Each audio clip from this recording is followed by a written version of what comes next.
Calderon, Boxing Talk. What's up, y'all? It's Jay Calderon, Stand Clear Entertainment, and we're about to get into this week's Boxing Talk. Over the past weekend, we had a very big night of boxing, a lot of fights on hand. First, we start off with the Showtime card when it was WBC Junior Middleweight Champion at 154 pounds, Jermell Charlo, defending his title against the mandatory challenger from Dallas, Texas, Charles Hatley. Now, this was a fight where Charlo was in command from the beginning of the fight to the 6th round. In the first few rounds, we saw Charlo dominating with his hand speed, with precision, landing some accurate shots, and just beating Hatley to the punch. Hatley didn't have no answers. He was dropped in the 3rd round, and he really didn't fight back. He was mostly running through this fight as Charlo continued to take him out like a surgeon. And in the 6th round, he landed a perfect right hand that will definitely go down as a candidate for knockout of the year. He had more than 300 amateur fights with victories over the likes of Keith Thurman. As Charlo goes to work on the body and upstairs, a barrage of punches. And Hatley stumbling forward, gets rocked with that sweeping right, and goes down face first. It's over. It was a beautiful, perfect shot that landed, and it was a very gratifying victory for Jermell Charlo as he retains his WBC junior middleweight title. And what's in store for this young man? He called out IBF 154-pound champion in Jarrett Swift Hurd for a title unification match. Now, that's a very good matchup between two undefeated fighters, young fighters from Philadelphia and from Texas. I think that will be a very good fight of fireworks between those two. Hurd is a strong, big junior middleweight, and it will be a very intriguing fight because Hurd can punch as well. But I think I give the edge to Charlo in that fight. I think he's better skilled than Hurd, but it's a fight that I would love to see. Now, a lot of people are saying that he's not calling out Boo Boo Andretti. This is a guy that's highly talented, a former world champion at 154 pounds, and he's a guy that has been calling out all the fighters that have the big names at 154 pounds, and no one wants to fight him. He's the most avoided fighter in the division, and we would like to see that fight between Charlo and Boo Boo Andretti. And I think that's a fight that's basically evenly matched between those two, and it's a fight that I don't know why it just doesn't happen. Andretti's team is not really in the position to call the shots, and maybe this is the reason why this fight is not happening. Another fighter that's on the rise, which is undefeated mandatory contender for Jermell Charlo, which is Orlando, Florida's own Erickson Lubin. This is a fight that I very much want to see. I think Eric Lubin is a very good, strong, hard-hitting puncher that is a rising talent in the division, and he's one to look out for. And I would love to see that fight as well. So there's a lot of options for Jermell Charlo, but congratulations on his victory win. It was a spectacular knockout. Moving along to the main event of that evening on Showtime's boxing card was the welterweight showdown between Shawn Showtime Porter versus Andre Berto. This is a matchup where a lot of people felt that Berto, he just didn't have it anymore. And I gotta say, they were right. Berto just didn't look like Berto. I mean, against a guy like Shawn Porter, Porter is a difficult style to face in the welterweight division for anyone at 147 pounds. This guy is just physically strong. He's very quick, and he just mauls you on the inside with his over-aggression. This guy was just all over Andre Berto in this fight, and Berto didn't have a chance to breathe. He landed some really nice uppercuts in there. He did show that flash of his hand speed, but just couldn't get the distance to really get his punches off against a guy that was just all over him in Shawn Porter, backing him up against the ropes, banging to the body, banging to the head. There was a lot of rough housing in there. Very ugly looking fight. You know, it could have been a dirty fight, but we know that Shawn Porter, I met the guy. He's a very nice guy. He's not a dirty fighter. He's had a lot of fights where they've been rough and very aggressive against Keith Thurman and also against Kell Brooks. We saw that in those fights, but the headbutts was just way too much in this fight.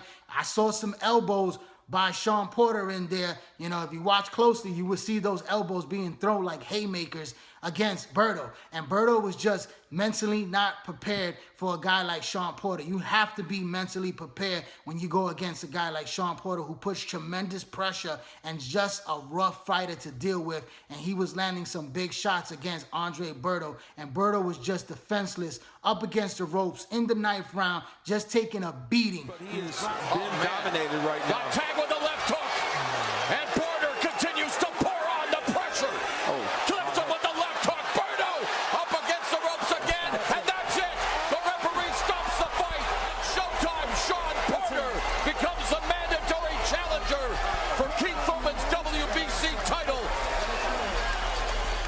lot of punishment in this fight, and it was a very good victory for Shawn Porter. Shawn Porter is now the mandatory WBC contender for Keith one-time Thurman. And that's a fight matchup that a lot of people would love to see that rematch. They had a great fight last year, but I don't think that fight is going to happen next. I don't think that fight is going to take place at all this year. You won't see that fight until 2018, probably early in the year, because I think Keith Thurman will take on his other obligation for his mandatory with the WBA, and that's Lamont Peterson. That's a fight that's most likely to happen. Keith Thurman was ringside. He came into the ring afterwards in the post-fight interview, and he said that he would love to fight Manny Pacquiao. We know that that's a much bigger fight. That's a big money payday fight, and that's a fight that the fans should be demanding right now. Pacquiao is still an icon. He's still the biggest name in the welterweight division. He's still a world champion, and he's out there. And that's the fight that should definitely happen. The fans should demand that fight to happen this year and force Bob Arum's hand and Pacquiao to really make that fight possible with Al Heyman for Keith Thurman and Manny Pacquiao to become a reality in 2017. You know, the other option is the winner between Kell Brook and Errol Spence Jr. for the IBF welterweight crown that's on hand. And that fight right there is a very intriguing matchup, because if Errol Spence comes off with the victory win and becomes the welterweight champion, that's another title unification match that a lot of people are going to be screaming for, to see Spence versus Thurman, because a lot of people feel that one time can't deal with Errol Spence, because Errol Spence is considered the future of the welterweight division.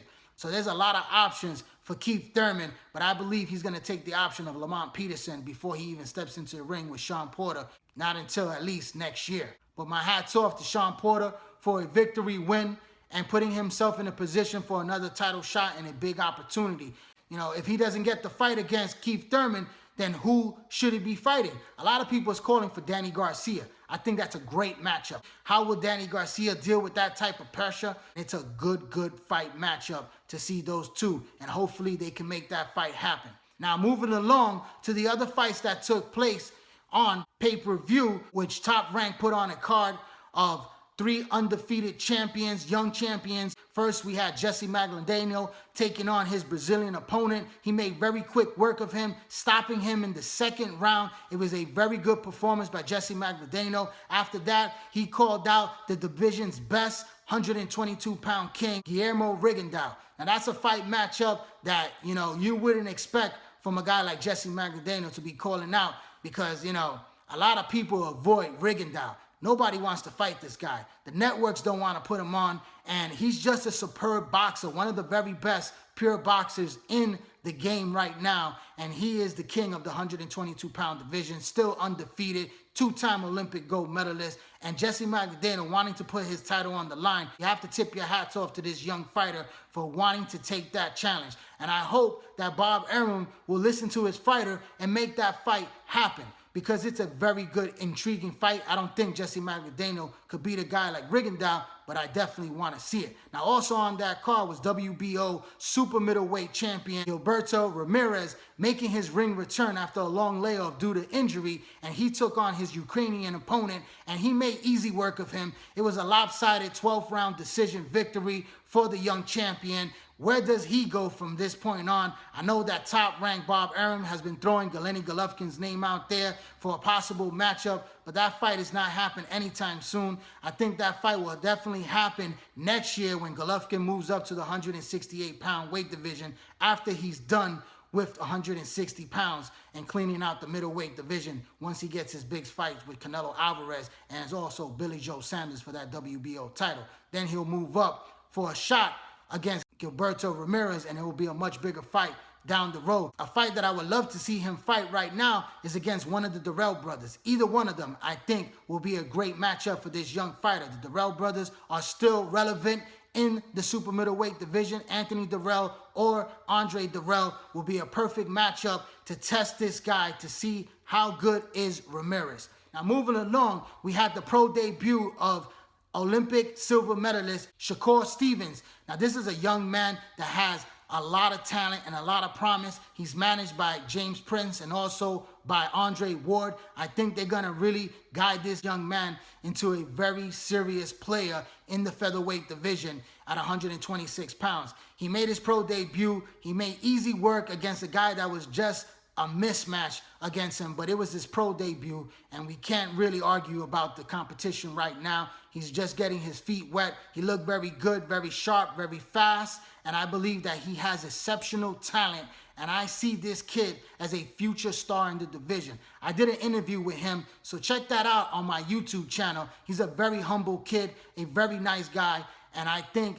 that he's going to go really far with his talent. Now, in my interview, I asked him if a guy like Oscar Valdez was in his sights down the road in the future. I know it's too early to talk about that right now, but I do believe that a matchup between those two is very possible. I see Shakur Stevens getting his title shot within at least 15 fights of his pro career, and I say that within the next 2 years, it's possible that he can get a title shot.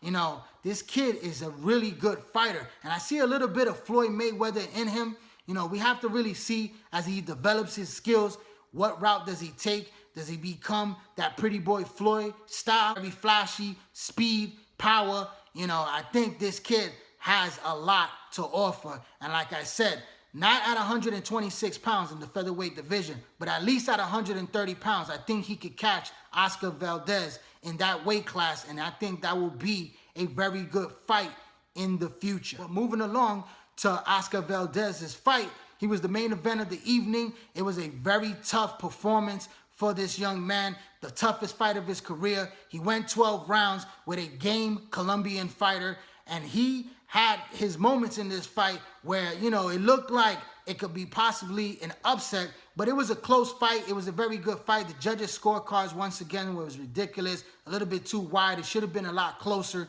but the right man won the fight.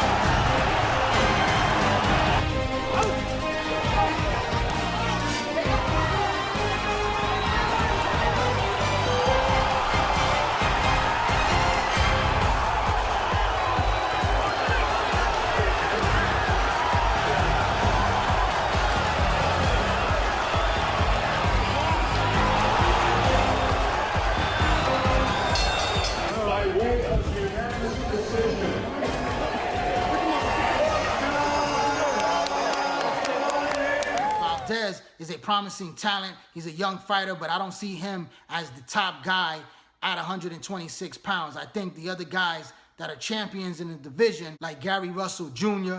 and also Leo Santa Cruz, even Carl Frampton and Abner Mares are guys that are better fighters than Oscar Valdez right now at this moment in time. I think a guy even like Lee Shelby is a little bit more polished than Oscar Valdez, but I don't see Shelby lasting as a world champion much longer. I think Valdez will be a lot longer a champion, and I think as the time goes, he's going to have to tighten up that defense because he got hit a lot in this fight.